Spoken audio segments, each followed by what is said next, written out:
How's it going? Look at that cat tower behind you. Oh, we have that on the wall there, and then there's one in the Jeez. corner too. So where are you keeping the snake at these days? none here. Thought it had like around his neck. He could have, like... That'd be pretty cool. I am Butler Eagles sports writer Derek Pida, and here with me today are fellow sports writer Brendan Howe and Eagles sports editor Jake Murda Adams. This is season 2 of the Alter Eagles Eye on Sports. That's what we used to do with my roommate's snakes. We'd take them out periodically and just like let them. Your roommate had snakes, huh? Yeah, in college, senior year.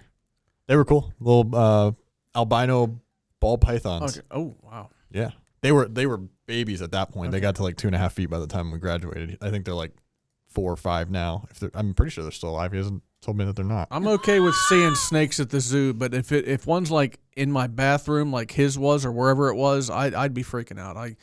Snakes and rats, I can't handle them. It's only doing the filter on you. That's no fun. Oh, what the heck? He's got a beret on.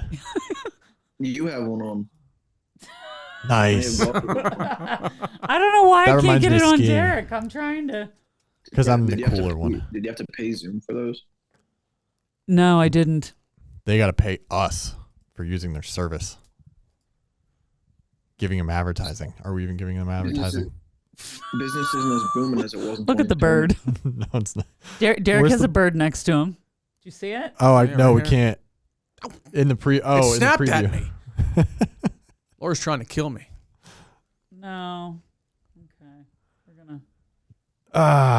So it's what, 4 weeks till pitchers and catchers? Oh, yeah, it's looking forward to that.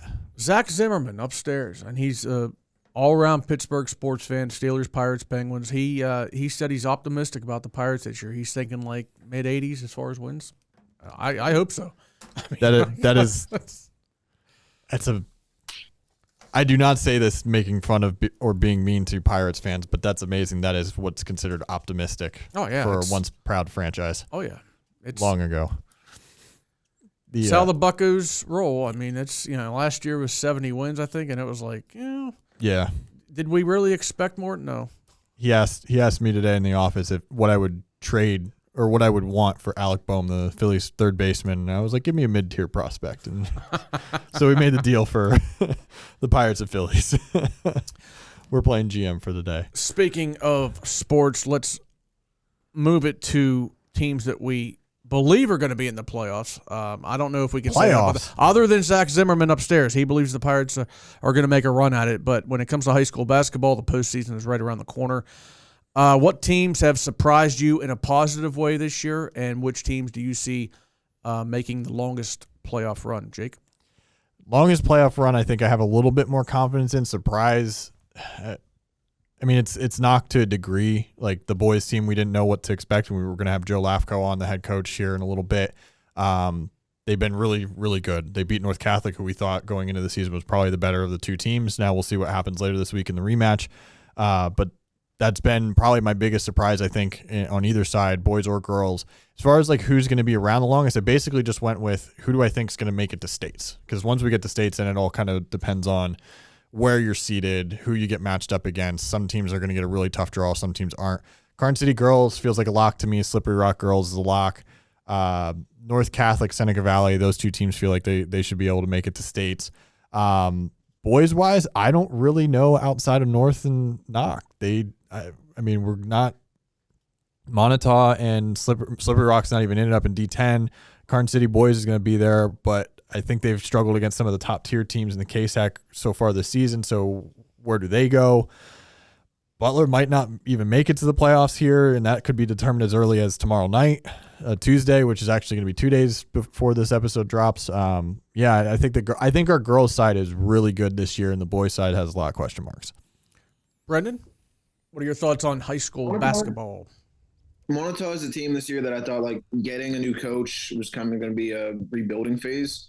And talking to their coach last night, they have a rough stretch down the last week or so of the season here. They have to play 7 games in 10 days. but they only need 2 wins in those 7 games to clinch a playoff spot, which I think is pretty impressive. Obviously, they have Andrews Peta came back. He's been playing off the bench, it looks like. He was a spark plug for them 2 years ago when they won the case. They won the whole District 9. District 9, yeah. Yeah, so they're the team I would say, like, I did not expect them to be near the playoffs this season. And the fact that they're going to be in it and they have a pretty good team kind of says something about, obviously, you go from father to son as the head coach, so there's not much of a difference there. I think his dad is still on his staff. But that's a team that I think is a pretty pleasant surprise this season. Yeah, I personally thought coming into the season, you mentioned father-son, they go from Mike Jewett, the father, to Jake Jewett, his son.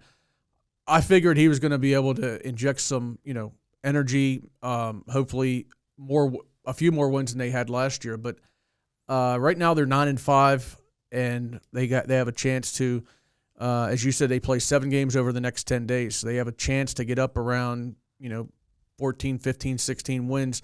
That is a surprise to me. I didn't think that Montauk would have a season where they got up into the teens and wins, but it's out there for them. I think the big thing with them is moving forward is the fact that they haven't played a game. Montauk boys, they haven't played a game since January 22nd because of all the snow. Really? Yeah, they had 1 game against Johnsonburg completely just wiped off the schedule, canceled, and they've had 3 other games postponed, which they now have to make up, and as you said, 7 games in 10 days. But if they win 2, that would ensure at the very least a 500 record, and that should put them in. Jake, you mentioned briefly Karns City's boys. They were 8-3 at one point. Now they're 9-9, so they have lost 6 of their last 7 games. Now here's the deal with AAA and District 9, which is what Karns City is. There are only 2 other teams that are AAA in that district. Cranberry's 16-2, so they're kind of like the head and shoulders the best team in the district, at least right now, in AAA, and Brookville's 11-6. So if Karns City does make the playoffs, which I think they will, they're going to be playing Brookville in basically what amounts to a semifinal game, and then the winner of that is going to have to face Cranberry in the district championship game. And Cranberry, as I said, they're 16-2. They're really good this year. But on the girls' side, I want to move to Seneca Valley real quick. They have a chance, and this is pretty rare, I would think. I haven't done a ton of research on this, but they have a chance to win the Section 1-6A title in the Whitbill with an undefeated record for the 2nd straight year. They finished their section slate this year against Woodland Hills and Pine Richland. The game against Pine Richland could be interesting, though, because the Rams are 7-1 in section play. Their only losses earlier this year to Seneca Valley. Seneca Valley held Pine Richland at 28 points in that game. So the rematch could be interesting, but if Seneca Valley wins both of those games for the 2nd straight year, they will enter the Whitbill playoffs as an undefeated section champion. That's section record now, not overall, but still very impressive. And, of course, we just did the story on Natalie Hambley becoming the all-time leading scorer at Seneca. They got Reese McFadden, who is a star sophomore for them. Other good players around her. Brooke Dufford, she's good. Michaela Candy's really good. So Seneca Valley has not won a playoff game since February of 2006. I think this year we might be writing a story about that changing because they have a very strong team this year. Yeah. Speaking of, you were at that game on Thursday where Natalie Hamblin, we talked about on the show last week that this was coming up. First chance to talk about it here. What was the environment like? What did you take us into that gym? Well, Brendan just did the story on you worked on the story on the boys and girls student sections, the differences between schools. Brendan kind of did the rundown of here's what makes games special at Montauk and Mars and different schools. I would have thought I knew that Seneca Valley did not get many students at girls games. I thought that the fact that they had a player who entered that game, Natalie Hambley, only needing 10 points to break the record, I thought there would be a few more students at the game. I'll be honest with you. I mean, when she broke it, they stopped the game. They brought the banner out, and Marlise Hames came out. She was the previous record holder, and they got her picture with a big banner that said Natalie Hambley, Seneca Valley all-time leading scorer. But I thought there would be more student support there because Seneca's girls, they're good. I could see them making a run this year. And obviously, team success coupled with an individual milestone like that, I thought there'd be more support, but there wasn't. Yeah, that's such a. Go ahead. They didn't have a student section of the boys game against Butler either, which I thought was really interesting because that's a like a local rivalry, like literally neighboring school districts, like a Karns City Montauk type. When Karns City and Montauk play, it seems like everybody in both towns ends up at that school, no matter what sport it is. And I know that Seneca Valley was one of the teams that didn't get back to us for the stories that we wrote for the student section, but I did kind of take notice that there was no Seneca Valley kids, and that was a very consequential boys game. Yeah, just like the girls was. Like there were very high stakes in that game to where both teams said that it felt like a playoff game, and like the play throughout the game felt like that too. It was a physical game. Guys were going to the floor. Guys were taking charges, things like that. Just I think it was pretty fitting that they didn't get back to us, being that they didn't really have a student section at either of those games. It sounds like. Yeah, it's a real shame, especially for like these bigger games. I can get it, holiday break and stuff like that when everyone's kind of going away or got other things to do or whatnot. Not every game is going to be like something that fans get up for, but playoff-like atmosphere where your team's trying to make it into the tournament or where you've got a classmate that is about to set a school record and stuff like that feels like it, should get a little bit more attention.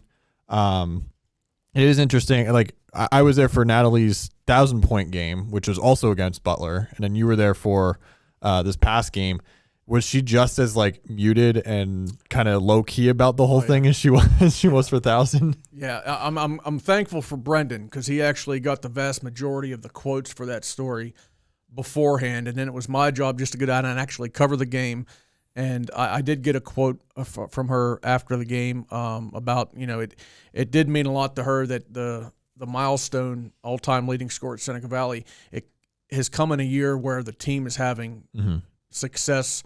We'll have to see how things play out here, but they're having a really good season on their way to a section title if they can take care of their final 2 games this week. But, yeah, she's low-key, but,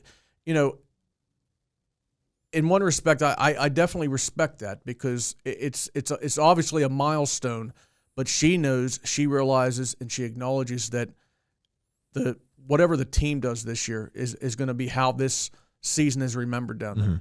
Her name's going to go up on the banner, and rightfully so. It's going to be Seneca Valley's all-time leading scorer. She's much more concerned with how her play translates to can the team win on the court, and I can certainly respect that. Brendan, if you had set a school record, what would your reaction have been? The gritty.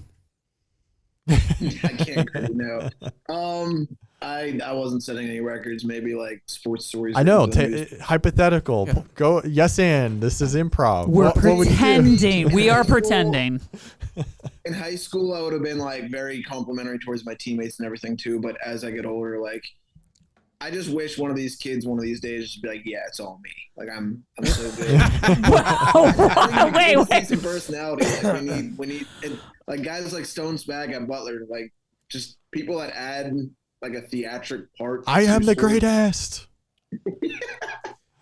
Yeah, but yeah, I would have been like, if John ever came up to me to interview me when I played for Butler, I'd have been like, yeah, I love my teammates, yeah, blah, blah, blah. And meanwhile I wasn't friends with like 75% of them. So like, that's how that would have gone. Thanks for that walk down memory lane there. Yeah, that was memorable there. We love that. There's a thought percolating in my brain right now that I want to see what your guys' thoughts are if we do some sort of March Madness style bracket going into districts and we've got to pick teams, like we'll do a draft style and you got to pick teams to go the farthest, and each round that they win they get a point, 2 points, 4 points, whatever. We'd have to figure out how this balances out though, because like D9 and 10 will start at different points, different classes in Whitfield will start at different points. Karns City's first playoff game is going to be a district semifinal. Yeah, that's how it works up there. There's 3 teams in the whole district that are 3A. So if I decide to do that, would you guys be in for it? And also, like, I still owe Brendan Chipotle, but we've like not seen each other in studio for basically 2 months. Well, so if he can actually get back in the office next week for a Monday showing, I can actually get this Chipotle order. He told me that you could just buy me Chipotle and he would consider it. Well, okay. I thought it was going to be for all of us. I thought you were getting one of those meal kits. I brought him the other night, and I have like a ton of points to where I could literally get like our office catered with Chipotle. I'm not going to because they're my points, but I brought. Wow, that's the team player he was talking about. I see it right there. He's like, I like you, but I don't like you that much.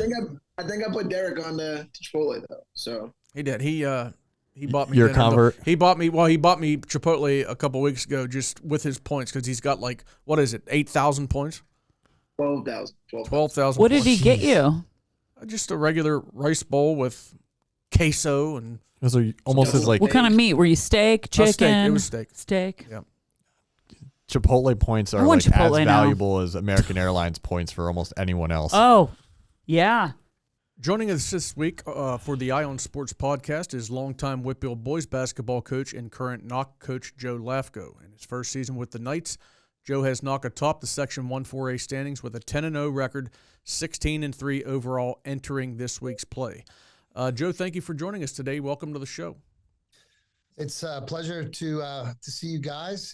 This show is new to me, but looks like you have a good following, and it's my pleasure to be here to talk about this year's next Knoch team. Sure. So we're going to dive right into it. Your team is in prime position to either win the section title outright or share it with North Catholic. The Knights play the Trojans on Tuesday from the day of this taping. That's tomorrow night, and that game will go a long way in helping to settle matters. Joe, the record's impressive, but what has gone into it? What have been the keys to the team's success this year? Wow, there's a lot, and I'm so proud of this team. Number one, I think we've stayed pretty healthy to this point, knock on wood, but I think you have to have some fortune like that. I think that the team overall and the kids, especially the seniors, they've been so gracious in giving us an opportunity to put in new things and be open-minded to it. And for this team, I spoke on a little bit on after the Deer Lakes game, but essentially this group had to learn a whole new system. I'm very comfortable with it. We've put it in stages, obviously, but they've been open to it, and we've had some success doing that. I think the third thing that stands out is most importantly is their commitment to defense. We have established ourselves as one of the better defensive teams. That takes not only on the ball defense, but also off the ball and rebounding. And now that we've rebounded very well this year. Even I don't know if there's been 2 games where we've been out rebounded. There's a lot of reasons for our success, but I'm so proud of this group for their resilience and their willingness to be open to new things. Jay, you come to Knoch after 28 years at Hampton, where you won almost 550 games. So the transition between a long time home for you and coming to a new school, I'm sure when you were packing up your desk there, you're finding old playbooks and rosters and things like that from 20 years ago and stuff like that. How long did it take you to get acclimated to Knoch, to start to feel settled in, or are you still kind of getting to that point? Yeah, I think it's still a work in progress, but it's been so welcoming here right from the get-go. Just to clarify a few points, in my first 6 years, I started in Warren, Pennsylvania, and that was from 1990 to 1996, and had about, I think, 50-some wins up there, and then moved down to Hampton in 96, and so I've been at Hampton for 28 years. But I decided to retire after the 24 school year and 25 school year, which had given me now an opportunity to do something in my retirement. I did step away for the first year from basketball in my playing or coaching career in that 24-25 season. But, coming to Knoch, there's still some things that we're sorting out. Like, for example, I'm right now using an office that, is near the high school. I never used this office before to do a Zoom session. But, the people here, especially the athletic administration, have been very open. Josh Shoup has been great to work with. And so, I'm very, very pleased with how things are going here at Knoch.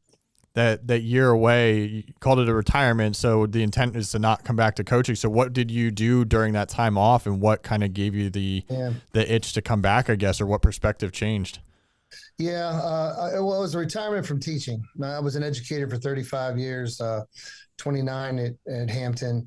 And so when I decided to step away from the classroom, I felt like I wanted to continue to do something in my time, with my time. And so pursued a couple different things. And this job just sort of, it popped up in April. And so, after putting my letter of resignation in at the end of March, the timing of it just seemed to work out. One of the things that intrigued me about the Knoch job was that the players here, I was somewhat familiar with them. I coached against them when many of them were playing as freshmen and sophomore, and I knew their potential. So it was an opportunity that presented itself, and I'm very grateful for this opportunity to continue to coach. So during that 1 year off, what did you find that you missed most about coaching? Oh yeah, I get that question a lot. That's a great question. For me personally, I've been around the game ever since I was a manager, following my father to Fraser High School games. From the time I was, able to go to his practices, sit on the bench with Henry DiVirgilio as the head coach, my dad as an assistant. So just being in the atmosphere around the game, was something that I certainly did miss. I also felt that there were relationships that you build, not only with your team, but also people who are sort of in the periphery. They may be, referees or scorekeepers, or even people who are administrators or ticket takers, things like that. And it's been nice getting back to see a lot of those folks. They've been very welcoming, but it's also something that you miss. You may not. I liken it to almost like a fraternity brother that you haven't seen for a few years. When you get back together, it's like you never missed a beat. So, it's kind of been fun to see a lot of the coaches that I haven't had a chance to talk with, and so it brought me back. I guess in summary, I could say I missed the game. Joe, the WPIAL playoffs are right around the corner, and it remains to be seen exactly where your team will be seated, but you guys are definitely in. What are your thoughts on the other top teams in WPIAL Class 4A? I think that our section is really good. And when you look at the teams that our section have competed against in a non-league schedule, you see where Deer Lakes, who's I think will be a playoff team, but they still have some work to do to get us their qualification. They beat Derry, for example. I think that when you look at some other teams in the WPIAL, North Catholic, ourselves included, we've played a really strong exhibition schedule. So I think that the teams in our section, and whoever comes out as the fourth place team, is not going to be an easy game, are all going to be good teams to manage and deal with in the playoffs. But when you look at the other section, and you continue with that section, you have Bell Vernon, who, is obviously the defending champion. Elizabeth Forward, who's been ranked in the top 5 throughout this year, and is a very good team. And then in the other section, you have Quaker Valley, who I think is a very good team, most likely going to win that section. Central Valley, Hopewell, who's now ranked in the top 5. But if you look at Central Valley, Quaker Valley, Hopewell, Derry, Elizabeth Forward, Highlands, all those teams that I had mentioned have all been in Deer Lakes, have all been ranked in the top 5 of the WPIAL Class 4A throughout some part of the season. So I think it makes a very competitive, playoff scenario, however it shakes out.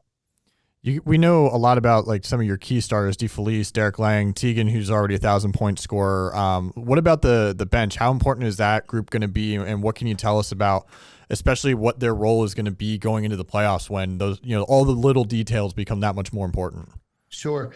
I think the 3 qualities that really make a good team is that, number 1, you can come from behind and win. Number 2, that you can win with subs. And so, having a bench is so important when it comes to championship caliber teams. We continue to develop our bench. and try to incorporate guys into the top group. There's a very strong starting five for us with Roman DeFleece, Vinny, that you had mentioned, his brother, Liam Avon, who's had an outstanding year. Certainly Derek Lang and Tegan Finucane, who you also mentioned. That starting core has been the bulk of our quality minutes. But coming off the bench with Jackson McCool, who has given us some important minutes, especially in the inside, strong, athletic rebounder and defender. Owen Gillis has also been another one, and Evan Fink, who's also become a guard coming off the bench for us, giving us some quality minutes. So, those guys all contribute. Our practices have been good. Guys have really brought energy and enthusiasm on the scout team. So that's also important. Joe, as you mentioned earlier, you are a graduate of Fraser High School. That's south of Pittsburgh. Just bear with me for a second here. I want to read off just a few of your impressive high school stats. In football, 37 career interceptions as a defensive back. That's a state record. Over 1,700 points in basketball and a 500 hitter in baseball. Those numbers tell me that you could have played any of the three sports in college and probably coached any of the three as well. What led you to extending your career into coaching with basketball specifically? Well, thank you for recognizing some of those high school accomplishments. I've been so blessed in my life to be able to be playing on some really good teams in both high school and in college. I had some tremendous influences. My father, my head coach in high school, Henry DiVirgilio, Ron Galbraith, who was a mentor and at Westminster College for me. But I did have opportunities to play a number of sports at the college level. I decided to go to Westminster in part because I saw the rich tradition that they had and the demeanor that Coach Galbraith had played. But I also played baseball up there. And so it gave me an opportunity to play multiple sports in college, and I was fortunate enough to do that. But I think ultimately what drove me into basketball was, working the summer camps for Coach Galbraith in the 1980s. His Titan basketball school was one of the top schools in this area, and just getting around, other coaches, whether it was, from the Newcastle area, people who still are involved in it, like Luann Grabowski, who coaches at Neshannock, has over 700 wins. She was on staff, and I worked some of the girls' weeks. So just being around people who are basketball people, plus with my background of being at Fraser and going to games and practices with my father through those teams in the 1970s, especially 1974, 75, 76, Fraser was, competing with Midland, who was, dominant power there for Class B, as they called it in those days, championships and quarterfinals, and traveling down to Civic Arena when they played a lot of those games, and, seeing 11, 12,000 people attend, WPIAL, semifinal. Well, I think that left planted a seed for me, and I've come back to those roots.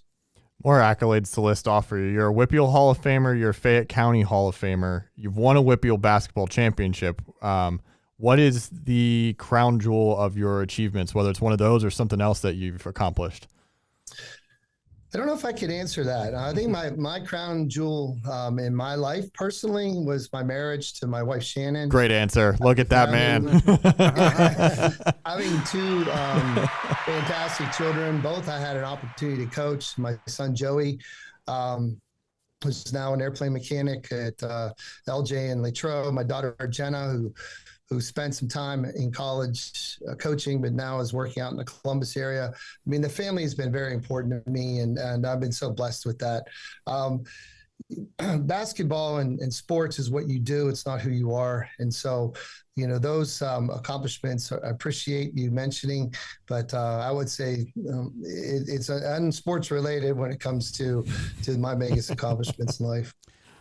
Joe, I've told you this before after a game a few years ago when you were still at Hampton. I'm from Dawson, PA.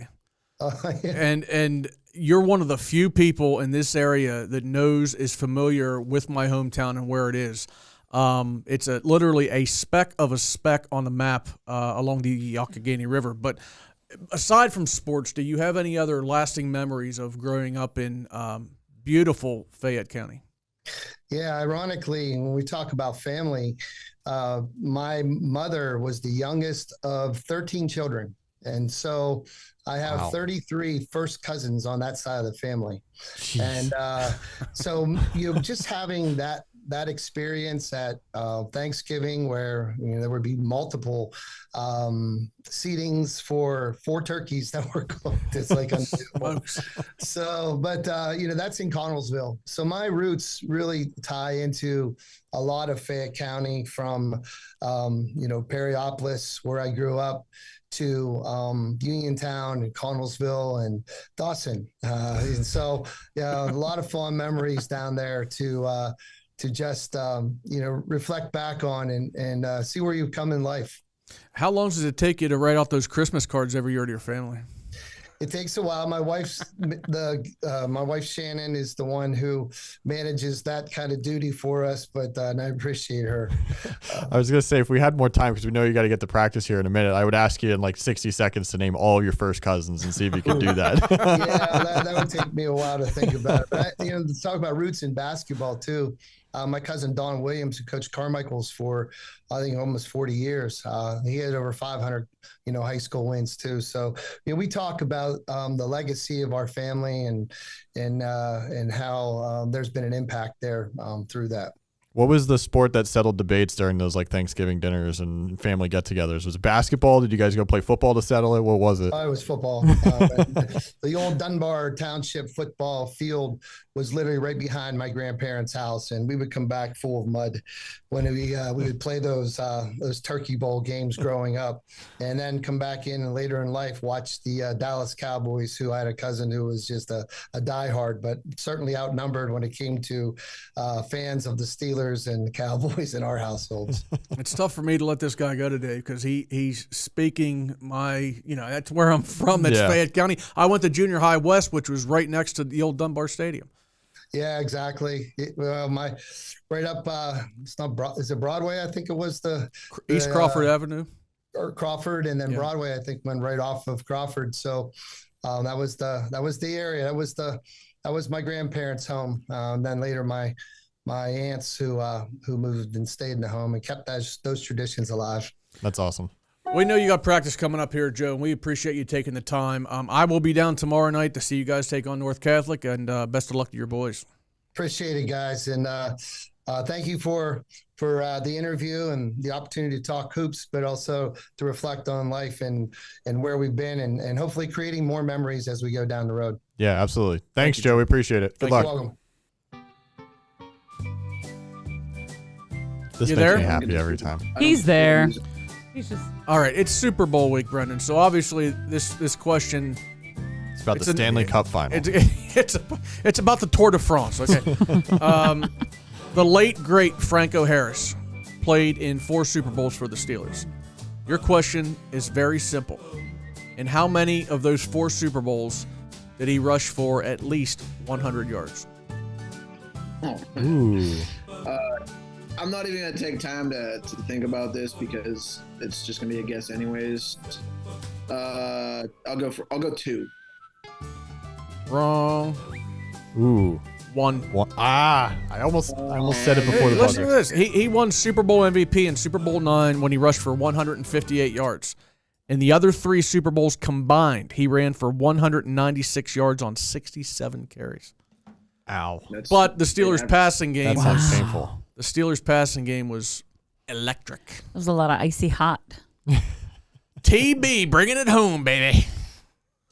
That's Terry Bradshaw for all you kids out there. All you kids, all you young. All you kids. All y'all kids. Franco, despite not playing all that well in his last 3 Super Bowls, Franco is the Super Bowl's all-time leading rusher with 354 yards. I mean, are there any other running backs that have played in 4 Super Bowls?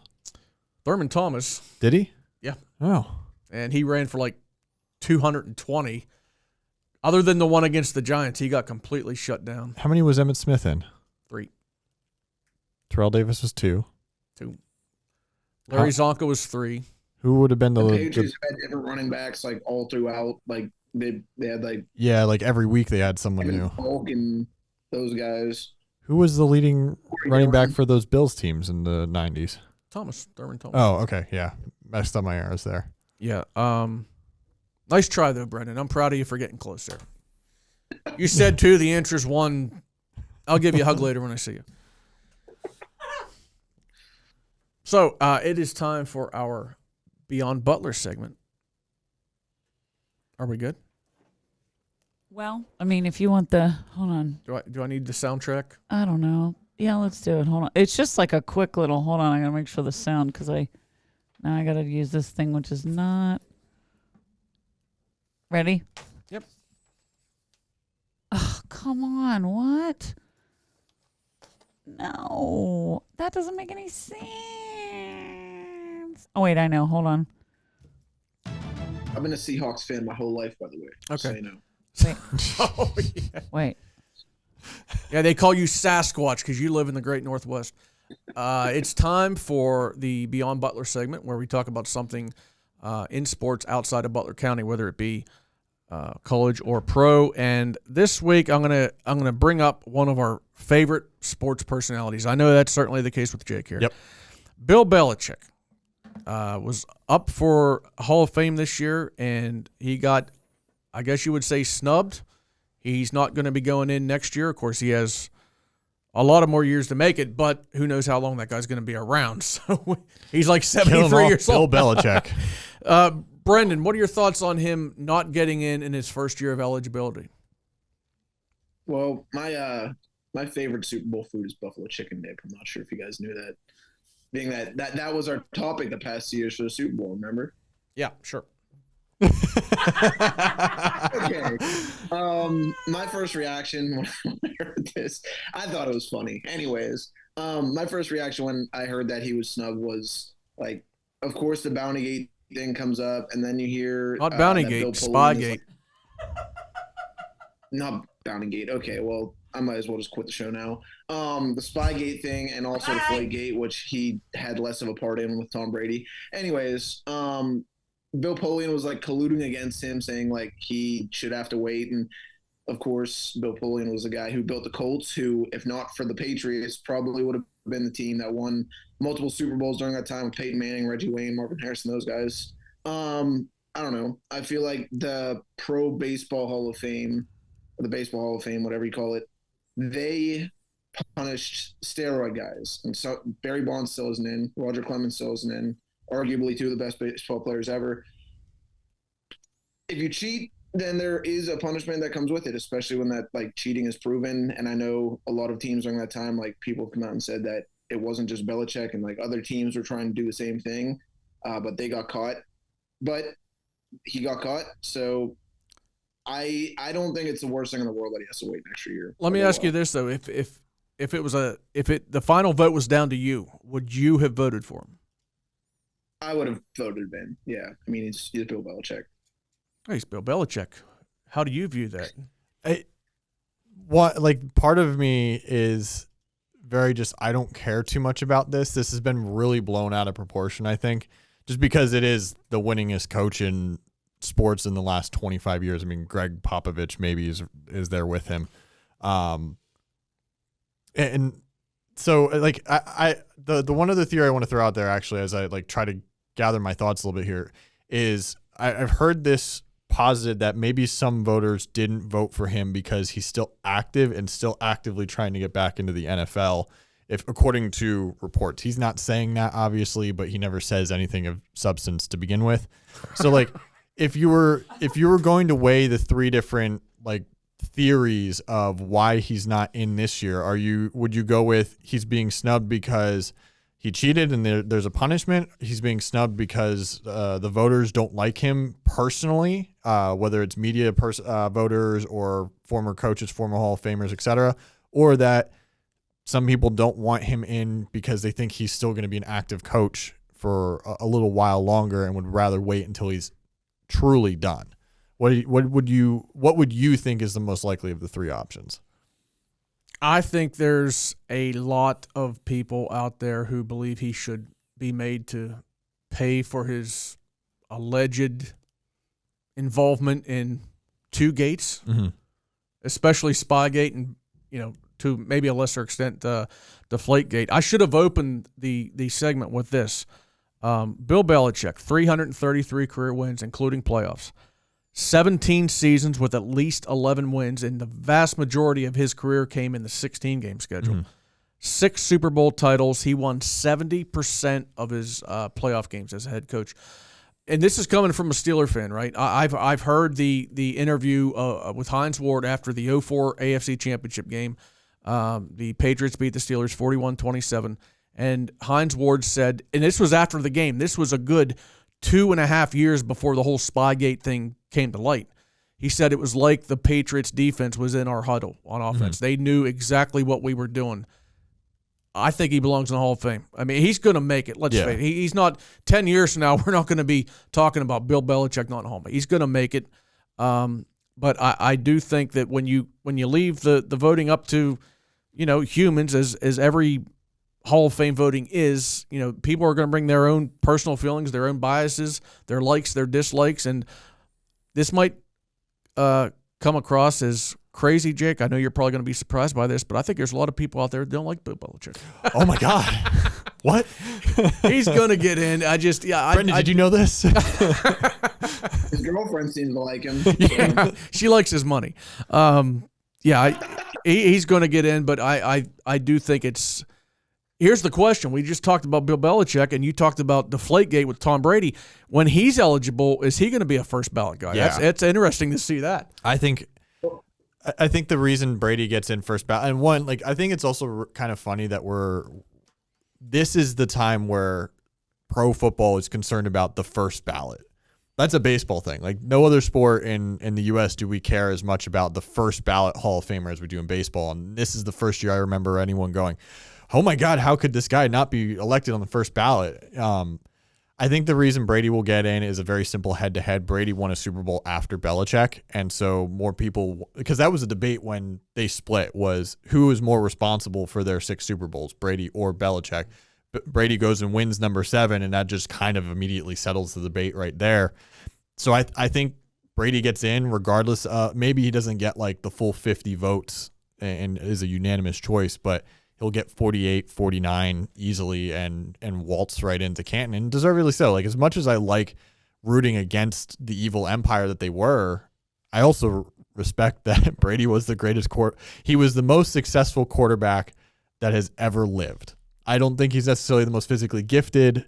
Oh no. But the most successful, winningest quarterback ever, and that matters. You can't touch 7 Super Bowls. If he didn't get in on his first ballot, that I think is a bigger deal. When I was a kid, back in the 30s, when I was a kid, Joe Montana and Terry Bradshaw were the gold standard in terms of team success. 4 Super Bowls. What quarterback is going to be able to elevate themselves to match that? And Brady didn't just match it; he blew past it with 7 Super Bowls. And that was pre-free agency and everything, and pre-salary cap. When with this, it was a common thought that you couldn't have a dynasty, and I don't even know what the Patriots are. It outlasts dynasties. 6 Super Bowls in a 20-year stretch seems like something different than a dynasty. Yeah, Brendan, your thoughts? I looked up because you said no one can touch Tom Brady's 7 Super Bowl rings. I thought Charles Haley was close. He had 5. So yeah. Well, I'm also talking about quarterbacks specifically, but yeah, Charles Haley. I did see a stat today that this Super Bowl coming up on Sunday will be Josh McDaniels' 10th Super Bowl he's coached in. So 1/6 of all Super Bowls Josh McDaniels has been part of, which is kind of crazy because he sucked as a head coach. Yeah, he was weirdly bad as a head coach. I thought he was going to be good. In Denver, yeah. Speaking of the Super Bowl, it's time for picks. Super Bowl 60, Super Bowl 60, Super Bowl 60 this Sunday in Santa Clara. Which Super Bowl is it, Derek? Super Bowl 60. Wait, which one? Wait. 60. 60? Yes. What do the Roman numerals look like on that? LX. Stump Derek. LX. Why can't you ask me that question for the trivia? LX. Anymore. Remember when it was Super Bowl L? Yep. 50, and they just said, Large. let's Super Bowl large. And they said for 1 year, let's just use the actual numbers, 50, not L. We'll circle back to this in a second. I got a question for you guys along these lines. But anyway, continue. We're going to go with the Super Bowl picks here. We got the Seattle Seahawks facing the New England Patriots. Who do you like, Brendan? I more so want the Seahawks to win. I do think that they'll win. I said 28-16. Jackson Smith-Njigba is a monster. I saw one of his highlight packages on Instagram the other day, and he's just awesome to watch, especially being an Ohio State guy who tore up the Rose Bowl a few years ago. Mm-hmm. I Love have him. him catching 8 balls for 123 yards and 2 touchdowns. I think the immediate reaction to this game was like, oh, the Seahawks are going to destroy the Patriots. Patriots didn't really face anyone this year. Not too many teams of consequence. They had a cupcake schedule, walked right through everyone. I think this is going to end up being a little bit closer than we expect, in large part because the Seahawks defense, especially pass defense, has not been as strong as it was earlier in the season. They don't get to the quarterback a ton, I believe. I am picking them to win 38-34. I just don't think it's going to be a blowout the way that it was. Some early guesses kind of were. I'm going to go with, just because it's such a quarterback-driven league and it's kind of default that they get MVP. Sam Darnold's going to be MVP. I'm going with a specific line of 23 of 36 for 262 yards, 1 interception, but 3 touchdowns. It'll be curious to see if one of those was a rushing one. I don't know. I didn't decide to go that detailed. It's a sweep. We're all going with the Seahawks. I got Seattle winning 28-24. I didn't actually come up with stats for him, but I picked Sam Darnold to win MVP as well. And you talk about just the perception of Sam Darnold just a few years ago. Everybody referred to him as a bust, right? I mean, what had he done before last year with the Vikings? And now we're talking about Sam Darnold starting for a team in the Super Bowl, and 2 of us are picking him as MVP. That's crazy. Yeah.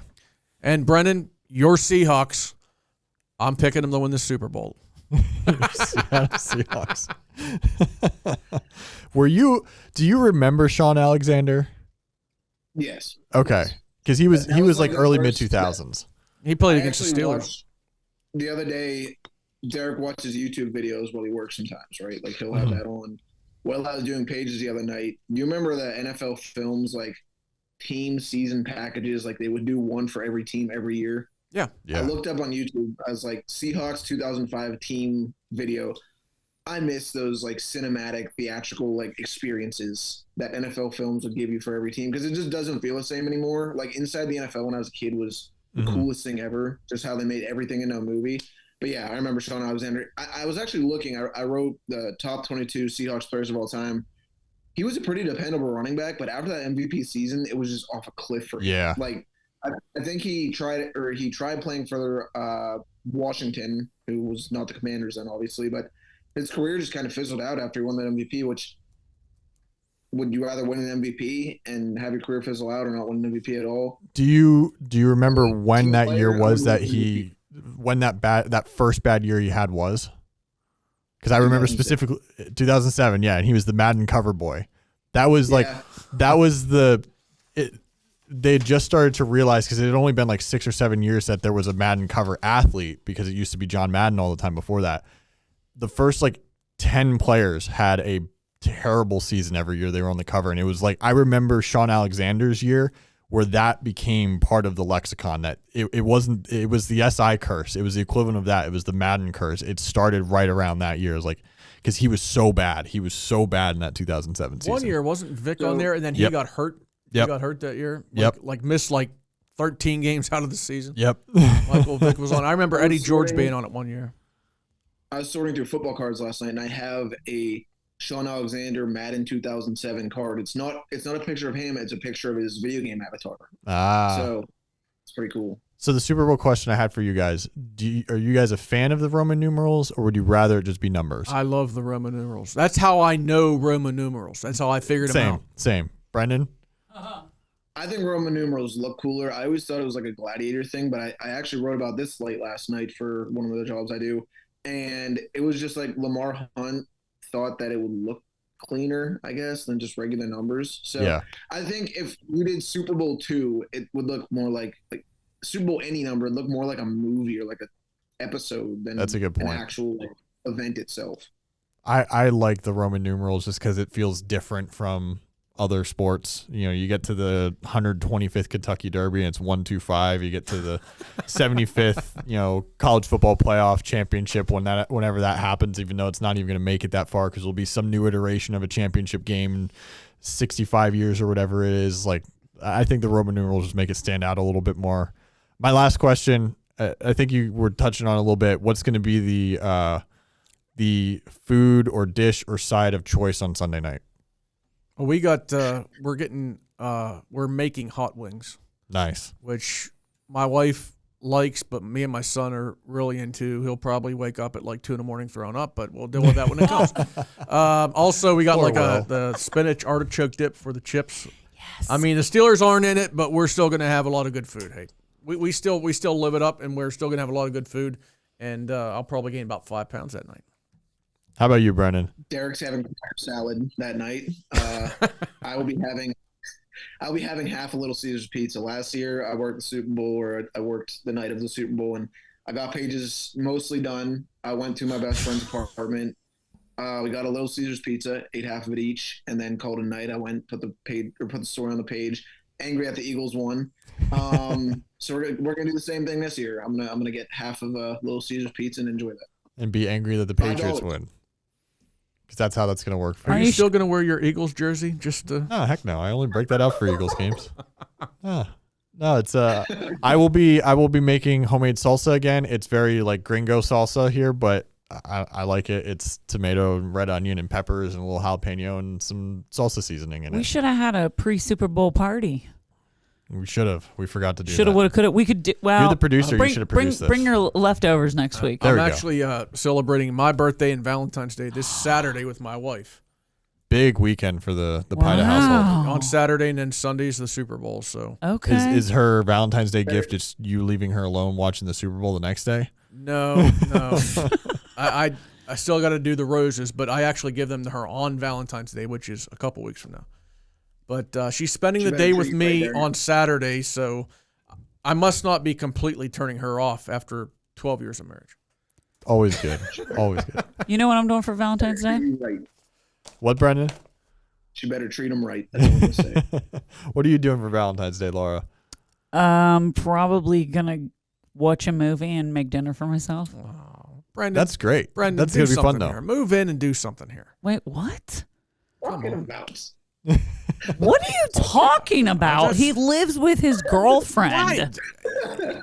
Dinner. I mean, I don't want Brent. First of all, Brendan's like a little brother. Okay, let's just get that straight. Okay. Hey, little bro.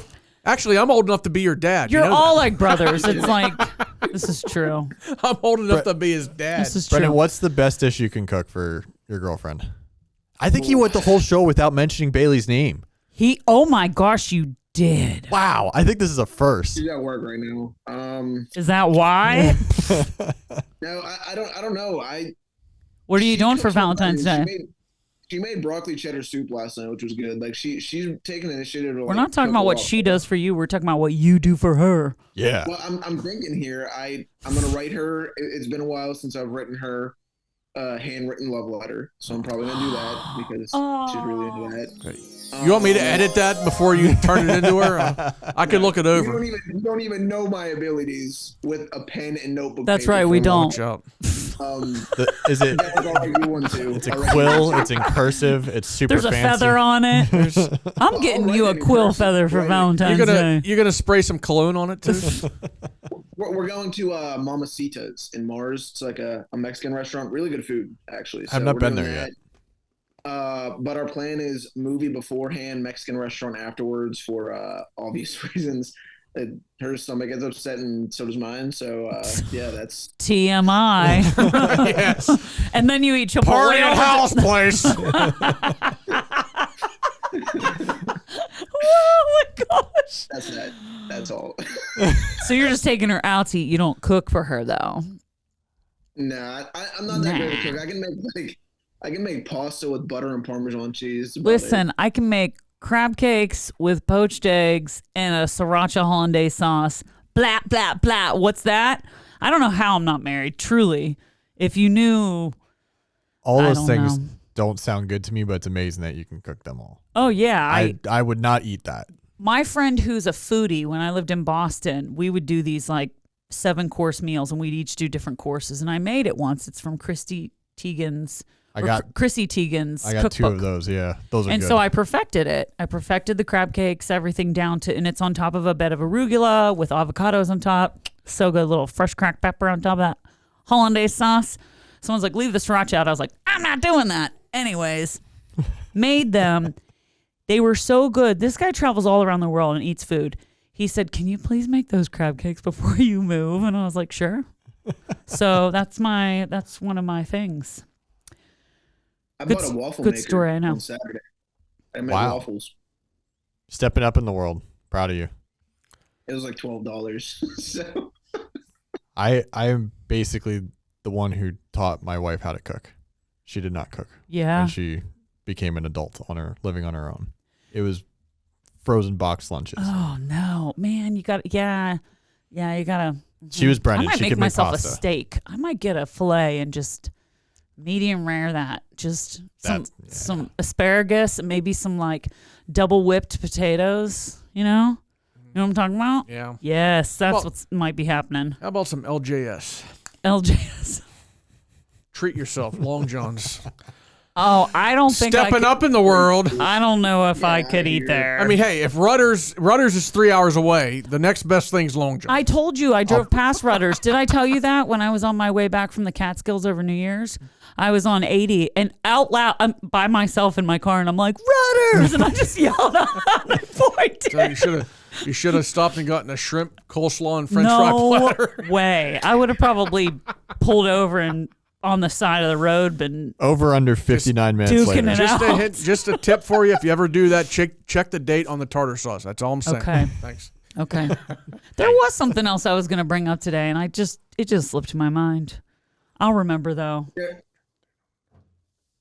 No. No, go ahead. What? Go ahead. I'll wait till Laura's recording. Oh, you want me to stop recording now? Yeah. Well, I have to, when I stop. Okay, hold on a second. Hold on. Are we done? You guys say bye? Bye. See you next week. Playoff time! Playoffs. Talking about playoffs. We encourage you to subscribe to the Butler Eagle YouTube channel and Apple or Spotify podcasts or your favorite podcast platform. Follow us on Instagram and Facebook at Alter Eagle Podcast and at Butler Eagle News. Goodbye.